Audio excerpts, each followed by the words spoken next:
Hello दोस्तों। तो स्वागत है आपको अपने इस यूट्यूब चैनल में।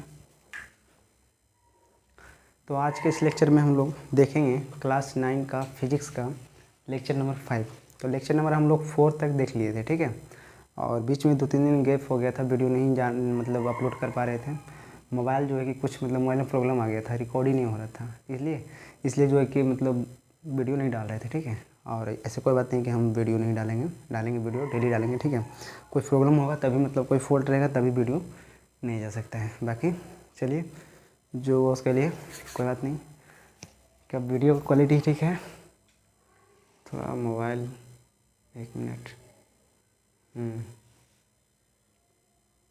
रिकॉर्ड अकेला करना पड़ता है, ठीक है। चलिए आइए देखते हैं। हम लोग क्लास 9 का फिजिक्स पढ़ रहे थे, साइंस में लेक्चर नंबर 5 देखेंगे। आज क्लास फिजिक्स का पढ़ेंगे 9 का, ठीक है, क्लास 9 का। तो अगर वीडियो अच्छा लगता है तो वीडियो को लाइक करिएगा और वीडियो को शेयर भी करिएगा, ठीक है, अपने दोस्तों को। ऐसा नहीं है कि खुद में अगर अच्छा लग रहा है तो भाई दूसरों को क्यों पढ़ाएं, दूसरों लोग भी आगे बढ़ जाएगा शेयर करेंगे तो। ऐसा कुछ नहीं है, दूसरों को भी भेजिए, ठीक है।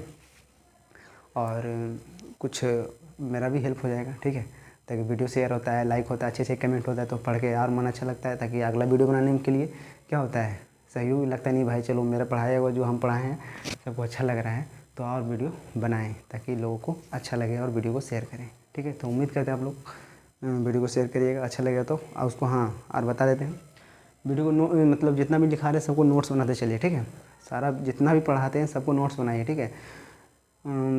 जो आप ऑफलाइन में पढ़ते हैं, बार बार एक ही बात बोलते हैं, जो ऑफलाइन में पढ़ रहे हैं ना उससे 100 गुना ज़्यादा अच्छा कंटेंट है, इतना जान लीजिए। उससे कुछ कम नहीं है, उससे ज़्यादा ही है लेकिन कम नहीं है, और सबसे बेस्ट है। नहीं तो मिला लीजिएगा, जो पढ़ रहा है अपना दोस्त लोग या आप लोग भी पढ़ रहे हैं तो मिला लीजिएगा, ठीक है। चलिए आइए देखते हैं हम लोग लेक्चर नंबर 5 का। देखिएगा यहाँ देखिए सेकेंड में लिखा हुआ व्युत्पन्न मात्रक। हम लोग मात्रक पढ़ लिए थे। मात्रक 2 होता है, मूल या आधारी मात्रक, और दूसरा मात्रक पढ़ेंगे आज हम लोग व्युत्पन्न मात्रक, ठीक है। जो पिछला वीडियो नहीं देखे पहले पिछला वीडियो देख लिए तभी देखिएगा, तब नहीं तो समझ में नहीं आएगा, ठीक है। देखिए व्युत्पन्न मात्रक को हम लोग बोलते हैं डिराइव यूनिट। क्या बोलते हैं? डिराइव्ड यूनिट बोले। देखिए समझते चलिएगा, वैसा मात्रक जो है कि मूल मात्रक पर निर्भर रहता है। मूल मात्रक किसी दूसरे पर डिपेंड नहीं रहता है, लेकिन ये जो है व्युत्पन्न मात्रक, वैसा मात्रक जो मूल मात्रक पर निर्भर रहता है, डिपेंड रहता है, उससे हम लोग क्या कहते हैं? व्युत्पन्न मात्रक कहते हैं। क्या कहते हैं? व्युत्पन्न मात्रक कहते हैं। अच्छा चलिए भाई, व्युत्पन्न मात्रक तो हम समझ गए कि मूल मात्रक पर डिपेंड रहेगा तो उसको हम क्या बोलेंगे? व्युत्पन्न मात्रक बोलेंगे, डिराइव यूनिट बोलेंगे। तो इसमें हो सकता है ना कि भाई कौन कौन है, पता कैसे चलेगा कि व्युत्पन्न मात्रक कौन है? तो देखिए पहला पॉइंट पे हम लेंगे क्षेत्रफल। क्षेत्रफल को बोलते हैं इंग्लिश में एरिया।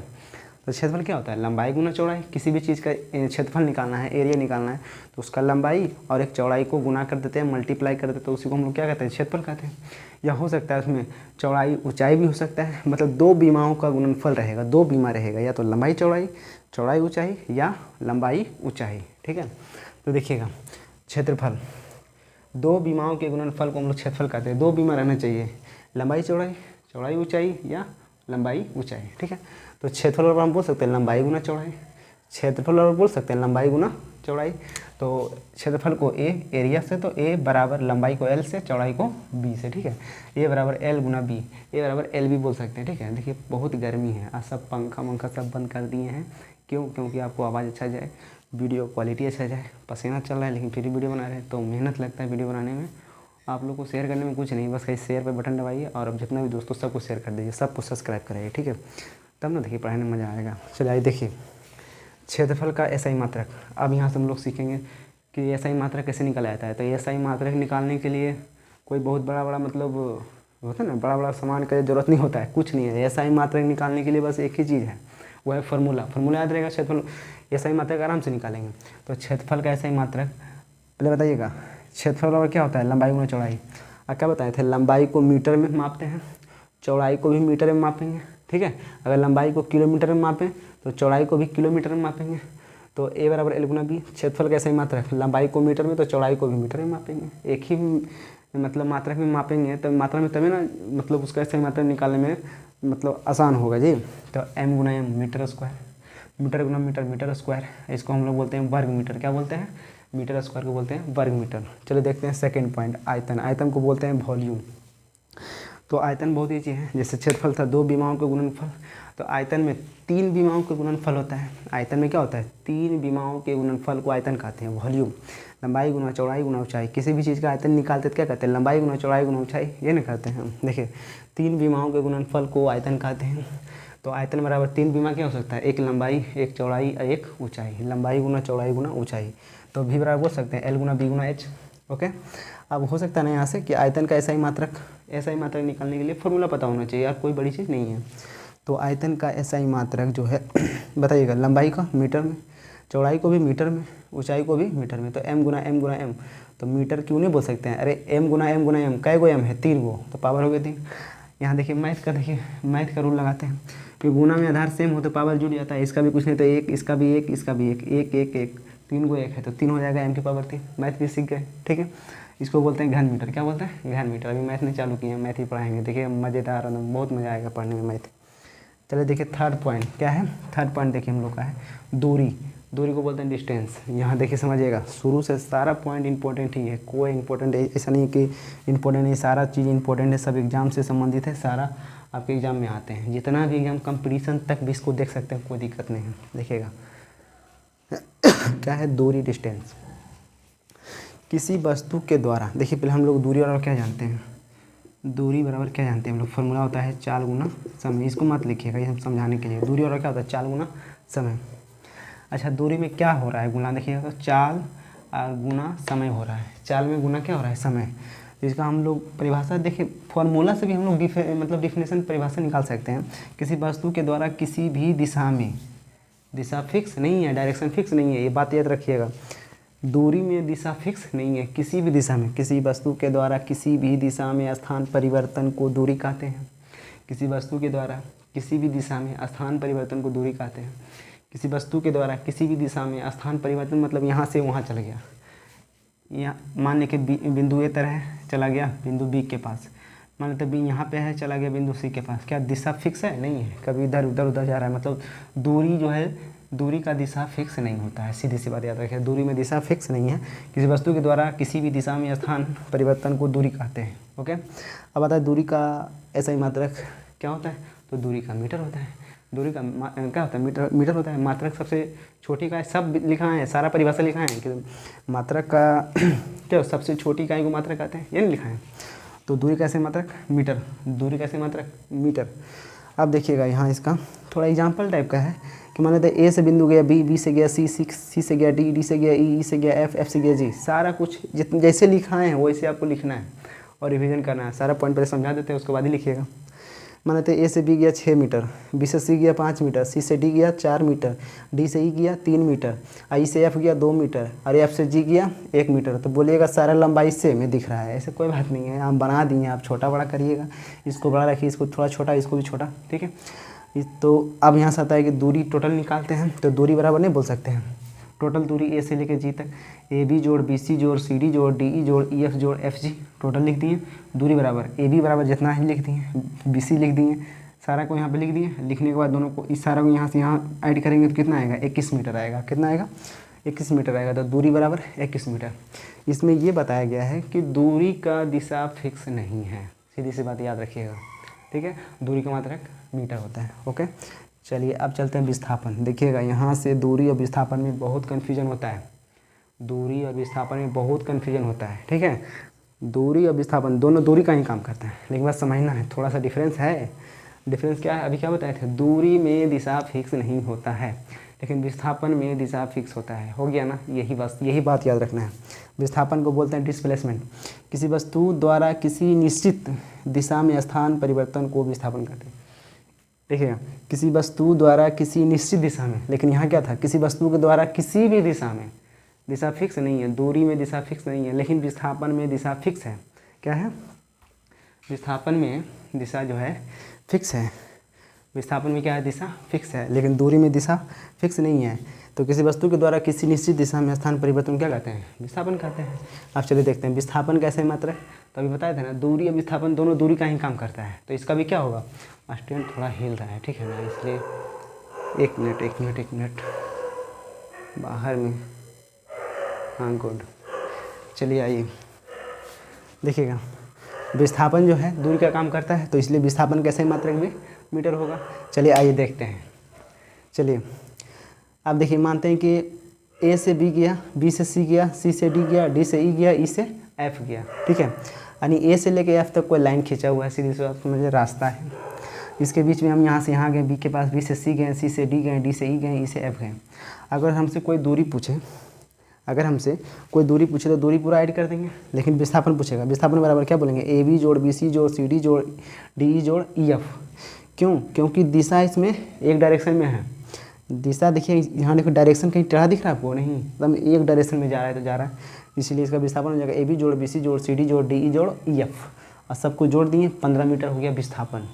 उम्मीद करते हैं यहाँ तक समझ में आ गया। दूरी में कुछ नहीं, दिशा फिक्स नहीं होता है, उसी को दूरी कहते हैं। विस्थापन में दिशा फिक्स होता है, एकदम निश्चित होता है, ठीक है, उसको हम लोग विस्थापन कहते हैं। विस्थापन का और दूरी का मात्रक मीटर होता है, बस इतना याद रखना है। चलिए अगला पॉइंट, चलो सारा पॉइंट समझाते जाएंगे, टेंशन नहीं लेने का है, बस आपका एक ही काम है, वो काम क्या है, शेयर करना। अच्छा लगे तो बढ़िया सा प्यारा सा कमेंट करिए, ताकि अगला वीडियो हम बना सकें, ठीक है।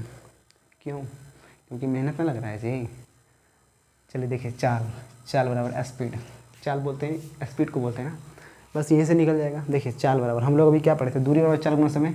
तो अगर हम चाल निकालना चाहें तो नहीं निकाल सकते हैं। चाल बराबर क्या होगा, समय को भेज देंगे गुना तो भागा, तो ऊपर में रहेगा दूरी और बटा में समय। ये तो मैथ में ना है जी, ये तो मैथ है, क्या है, ये मैथ ही हम लोग पढ़ते हैं, अब पढ़ाएंगे भी, टेंशन लेने का नहीं है। चाल बराबर दूरी बटा समय, ये प्रति का काम करता है, बटा को बोलते हैं प्रति। देखिएगा इकाई समय बोलेंगे, यहाँ देखिए इकाई समय में, देखिए इकाई समय में, इकाई प्रति का काम करता है। इकाई समय में किसी वस्तु द्वारा किसी भी दिशा में तय की गई दूरी को चाल कहते हैं। इकाई समय देखिए ना, इकाई बटा जो इकाई का काम करता है, इकाई समय में किसी वस्तु के द्वारा किसी भी दिशा में, किसी भी डायरेक्शन में तय की गई दूरी को क्या कहते हैं, चाल कहते हैं। चाल बराबर दूरी बटा समय, चाल बराबर दूरी बटा समय। अरे दूरी बराबर याद कर लीजिए, चाल गुना समय, वहाँ से हम समय भी निकाल सकते हैं, चाल भी निकाल सकते हैं, ठीक है। अब आएगा कि चाल का ऐसा ही मात्रा क्या होता है, बहुत ईजी है। चाल बराबर फॉर्मूला हम लोग क्या जाने हैं, चाल बराबर दूरी बटा समय। दूरी को मीटर में मापते हैं और समय को सेकेंड में, समय को सेकेंड में मापते हैं, ठीक है। देखिएगा फिर से, चाल बराबर दूरी बटा समय, दूरी को मीटर में, समय को सेकंड में। इसको हम बोल सकते हैं मीटर प्रति सेकंड। क्या पढ़ते हैं, मीटर प्रति सेकंड। अब इसको हिंदी मीटर, ये बटा को है, ये बटा है, बटा को प्रति सेकंड, ओके। चाल खत्म हो गया। अब अगला पॉइंट देखिए छठा में, वेग, वेलोसिटी। इतना अच्छा से ऑफलाइन में अगर कोई पढ़ाता हो ना, तो आप बोल दीजिएगा कमेंट में, यहाँ से पढ़ा रहे हैं, पढ़ाते होंगे, ऐसा बात नहीं पढ़ा रहे हैं, पढ़ाने वाले बहुत अच्छे पढ़ा रहे हैं। बस हम आपको बता रहे हैं कि जो भी अपना दोस्त यारी पढ़ रहा है ना, उससे मिलाइए। अगर उससे बढ़िया कंटेंट और बढ़िया ये नोट्स नहीं तैयार हो गया ना, अगर हम जो पढ़ा रहे हैं उसको बढ़िया से बनाएंगे, तब आप बोलिएगा, ठीक है। बस बढ़िया से पढ़ना है, डेली रेगुलर बेसिस में पढ़ना है, अच्छे से याद करना है। चलिए, वेग, वेलोसिटी। इकाई समय में किसी वस्तु के द्वारा निश्चित दिशा में तय की गई दूरी को वेग कहते हैं। बस सेम बात ही इसमें देखिए, इसमें क्या बोला गया है, किसी भी दिशा में, इसमें क्या बोला गया है, किसी निश्चित दिशा में। जैसे दूरी में दिशा फिक्स नहीं था, विस्थापन में दिशा फिक्स था, यहाँ भी चाल में दिशा फिक्स नहीं है, लेकिन वेग में दिशा फिक्स है कि इकाई समय में किसी वस्तु के द्वारा निश्चित दिशा में, इकाई समय में किसी वस्तु के द्वारा किसी निश्चित दिशा में। और किसी निश्चित दिशा नहीं बोलेंगे तो हो जाएगा वो चाल, और दिशा फिक्स रहेगा तो हो जाएगा वेग। क्या हो जाएगा, वेग। अभी समझ में नहीं आ रहा होगा, लेकिन धीरे धीरे 1 से 2 बार 3 बार खुद रिवीजन करिएगा, अपने समझ में आ जाएगा। जब क्वेश्चन लगाए तो पता चलेगा। इकाई समय में किसी वस्तु के द्वारा निश्चित दिशा में तय की गई दूरी को क्या कहते हैं, वेग कहते हैं।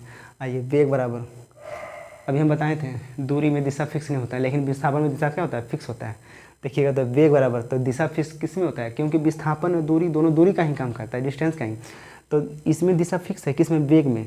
तो दूरी, क्या यहाँ पे दूरी लिखेंगे, नहीं, विस्थापन। क्यों, क्योंकि विस्थापन का दिशा डायरेक्शन फिक्स है, निश्चित है।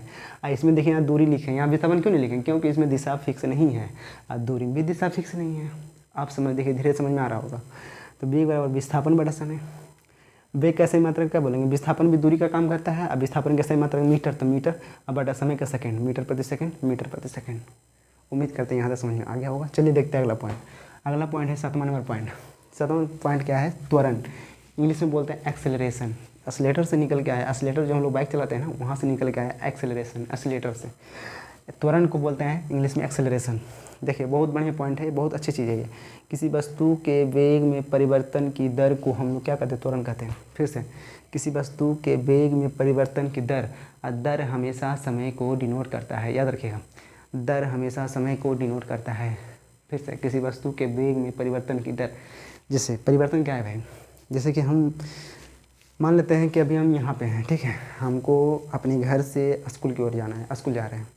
चलिए यहाँ देखिए डायग्राम से, मान लेते हैं मेरा घर यहाँ पे है ए के पास, हमको जाना है स्कूल, स्कूल समझ लेते हैं बी है, क्या है, बी के पास जाना है, ठीक है, स्कूल बी।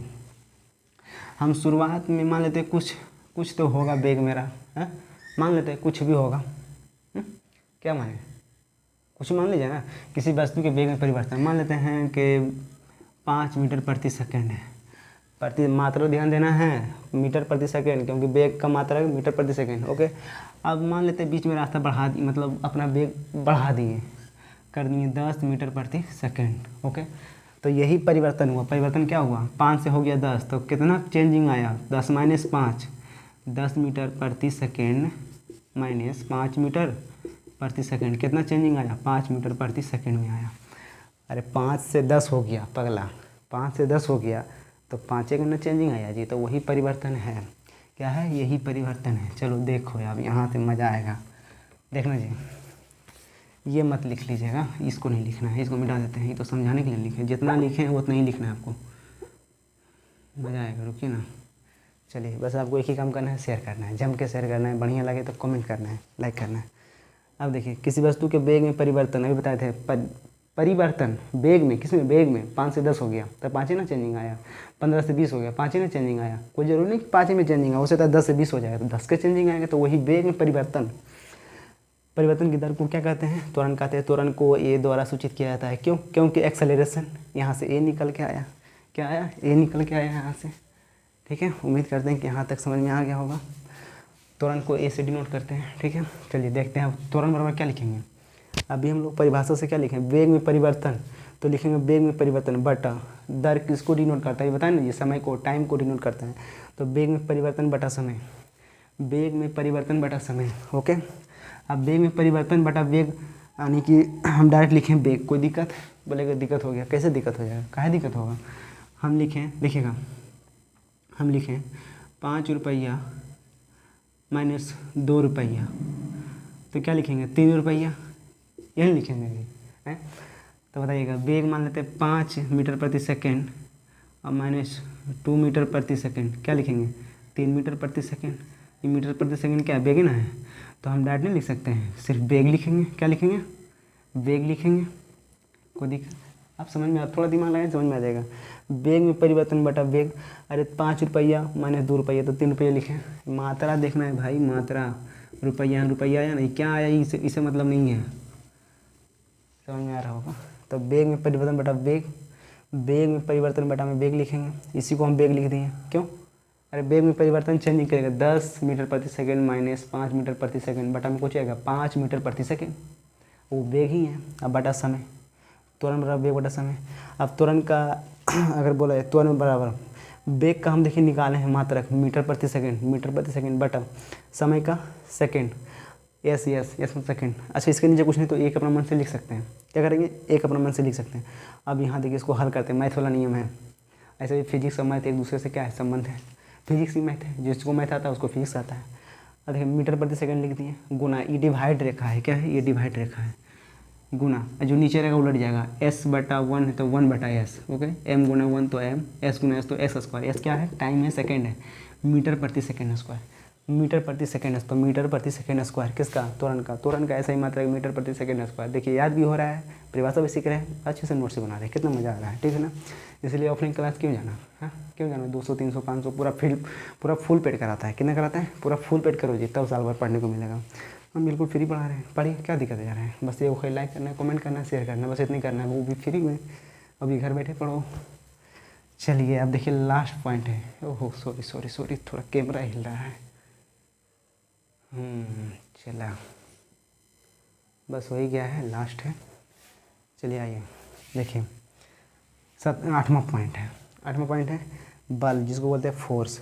बल देखिएगा, बल जिसको बोलते हैं फोर्स, हर इंसान के पास बल है, किसी के पास ज़्यादा है, किसी के पास कम है, ठीक है, समझिएगा, बहुत अच्छी चीज़ है ये। बल आपको 9वां में पढ़ने का, 8वां में भी है, 10वां में भी है, ठीक है, कंपटीशन में भी है, हर जगह पढ़ने का है। देखिए कोई भी काम करते हैं उसमें हम लोग को बल यानी फोर्स का ज़रूरत होता है, बिना बल का कोई काम ही नहीं होता है, ठीक है। बल को बोलते हैं इंग्लिश में फोर्स। तो इसको हम कैसे समझा सकते हैं कि बल वह भौतिक कारक है, बल वह भौतिक कारक है जो किसी वस्तु पर लगकर उसकी अवस्था में परिवर्तन ला देता है या लाने की चेष्टा करता है। जैसे मान लेते हैं यहाँ पे 5 किलोमीटर का जो है ना, सॉरी 5 किलोमीटर नहीं, 5 केजी वजन का बात करेंगे ना जी, बल है, बल द्रव्यमान। मान लेते हैं 5 केजी वजन का कोई कुछ भी मोटरी वोटरी जो भी हो, यहाँ से उठा के हम लोग मान लेते हैं यहाँ ले आए, क्या ला दें, यहाँ ले आए, यहाँ से उठा करके हम यहाँ ले आए, ठीक है। तो वही नहीं बोला है, बल वह भौतिक कारण है जो किसी पदार्थ पर या वस्तु पर लगकर उसके बाद हम परिवर्तन ला देता है या लाने की चेष्टा करता है, उसे बल कहते हैं। इस पर हम लोग बल लगाएं, इस पर बल लगाएं, माथा पर उठा के गेहूँ पिसाने के लिए जाते हैं ना जी मिल में, तो क्या कहते हैं, माथा पर उठा ले जाते हैं, कोई अपने साइकिल से जाता है, कोई बाइक से जाता है दिखाने के लिए, ठीक है, कोई 4 व्हीलर से भी ले जाता है दिखाने के लिए अपना, है। चलिए देखिएगा, तो यहाँ से 5 केजी का है, मान लेते 5 केजी जो है कि गेहूँ है, माथा पर उठा के यहाँ से यहाँ ले गए, तो इसको उठाने में जो वजन लगा, जो बल लगा, वही ना बल है जी। यहाँ से उठ के यहाँ गया, आप क्या अपने से उठ के चल गया कि हम ही ना उठा के नहीं ले गए, तो उस पर बल लगाए ना, वही बल है। बल वह भौतिक कारण है जो किसी पदार्थ पर लगकर उसकी अवस्था में परिवर्तन ला देता है या लाने की चेष्टा करता है, उसे हम लोग क्या कहते हैं, बल कहते हैं। बल को F द्वारा सूचित किया जाता है, बल को फोर्स बोलते हैं, फोर्स से ही F निकल के आया, सबका नाम पर ही पहला लेटर है। अब बल को ये वाला याद रखिएगा, देखिए ये पॉइंट, बल जो है, बल को सर आइजैक न्यूटन ने क्या किया, परिभाषित किया था। बल को सर आइजैक न्यूटन ने क्या किया, परिभाषित किया था। अब देखिए हम लोग बल बराबर क्या लिख सकते हैं, अगर बल बराबर लिखना हो, रटना नहीं है जी, समझना है बल, तो भाई बल बराबर हम लिख सकते हैं द्रव्यमान। क्यों? क्योंकि यहाँ पे 5 केजी का मोटरी का एक था कुछ भी सामान, तो उसमें द्रव्यमान ही है ना, केजी में द्रव्यमान, उस पर क्या लगाएं, द्रव्यमान। और द्रव्यमान के साथ क्या हुआ, त्वरण, एक जगह से दूसरी जगह गया ना, एक जगह से दूसरी जगह पे गया, उससे वेग में परिवर्तन हुआ ना, यहाँ से उठा के यहाँ लाया, वही वेग में परिवर्तन के दर क्या होता है, त्वरण। तो बल बराबर द्रव्यमान गुना त्वरण, बल बराबर द्रव्यमान गुना त्वरण, तो बल बराबर द्रव्यमान गुना त्वरण बोल सकते हैं। इसको मिटा देते हैं, ये सही है, इसको नहीं लिख लीजिएगा नोट में, ठीक है, ठीक है, हाँ। बल बराबर द्रव्यमान गुना त्वरण, बल को F से, द्रव्यमान को M से, मास और त्वरण को A से, ओके। तो F बराबर ma बोल सकते हैं, अब आता है बात कि बल का ऐसा ही मात्रा क्या होगा, कुछ नहीं, बहुत ईजी है। तो बल m क्या है, द्रव्यमान, द्रव्यमान को क्या बोलते हैं हम लोग, ऐसा ही मात्रा kg, गुना में A से एक्सेलरेशन, त्वरण का ऐसा ही मात्रा देखिए सामने है, मीटर प्रति सेकंड स्क्वायर लिख देंगे, मीटर प्रति सेकंड सब आपके सामने है। अब इसको हल करिए, kg मीटर प्रति, देखिए kg मीटर प्रति बटा सेकंड स्क्वायर, इसको हम आप हिंदी में लिख देते हैं किलोग्राम मीटर प्रति वर्ग सेकेंड है, किलोग्राम मीटर प्रति वर्ग सेकेंड, ओके। अब एक चीज़ और आता है, नामधारी मात्रक। नामधारी मात्रक क्या है, कुछ नहीं, बहुत ईजी है। जिस भी चीज़ का परिभाषा, जो मतलब जो वैज्ञानिक जिस चीज़ का खोज करता है या जो परिभाषा देता है, उसी के नाम पर एक मात्रक रख देता है, उसको बोलते हैं हम लोग नामधारी मात्रक। बल का नामधारी मात्रक, बल का परिभाषा कौन दिया, बल को सर आइजैक न्यूटन ने क्या किया, परिभाषित किया था, इसलिए बल का नामधारी मात्रक न्यूटन है। अब बताइए ई भी मात्रक, अरे ई भी मात्रक दोनों मात्रक के हैं, दोनों का मतलब एक ही है, तो क्यों ना बराबर कर देते हैं। तो न्यूटन बराबर kg मीटर प्रति सेकंड स्क्वायर कर देते हैं। क्या हम इसको 1 न्यूटन बराबर 1 kg मीटर प्रति सेकंड स्क्वायर नहीं बोल सकते हैं, बोल सकते हैं, कोई दिक्कतें नहीं है। अरे 1 से गुणे ना हो जाएगा जी। तो ये रहा हम लोग का क्लास लेक्चर, यानी क्लास 9 का लेक्चर 5, वो भी साइंस का, फिजिक्स पढ़ रहे थे। अब वीडियो हो गया ख़त्म, मतलब लास्ट हो गया, सारा पॉइंट अपने देखिए हम हट जाते हैं, स्क्रीनशॉट ले लीजिएगा अच्छे से, ठीक है। अब देखिए, अगर वीडियो अच्छा लगा तो वीडियो को लाइक करिएगा, अपने दोस्तों को शेयर करिए, ठीक है। अच्छा लगा तो प्यारा से कमेंट करिए, ताकि अगला वीडियो तुरंत लाएँ, फटाक साथ लगे। नहीं वीडियो पसंद कर रहे हैं, देखने वाले हैं, पढ़ने वाले हैं, अपने छोटे छोटे भाई को, जो भी 9 क्लास में पढ़ रहे हैं, 8 में पढ़ रहे हैं, तो उनको भी बोलिए पढ़ने के लिए, ठीक है। पढ़ने के लिए है ये सब, 10 में पढ़ रहे हैं और अच्छी बात है, जो 9 में पढ़ रहे हैं उसके लिए बिल्कुल सही बात है, क्योंकि उन्हीं के सिलेबस से पढ़ा रहे हैं। 10 का भी पढ़ाएंगे, बहुत ज़रूरी पढ़ाएंगे, अब मतलब बहुत जल्द पढ़ाने वाले हैं, स्टार्ट करेंगे, टाइम नहीं मिल पा रहा है इसलिए नहीं बनाते हैं। 11 12 का स्पेशल मैथ पढ़ाएंगे, ठीक है। तो उम्मीद करते वीडियो अच्छा लगा होगा, और वीडियो अगर अच्छा लगा होगा तो वीडियो को लाइक करेगा। अब मिलते हैं नेक्स्ट वीडियो, तब तक के लिए धन्यवाद।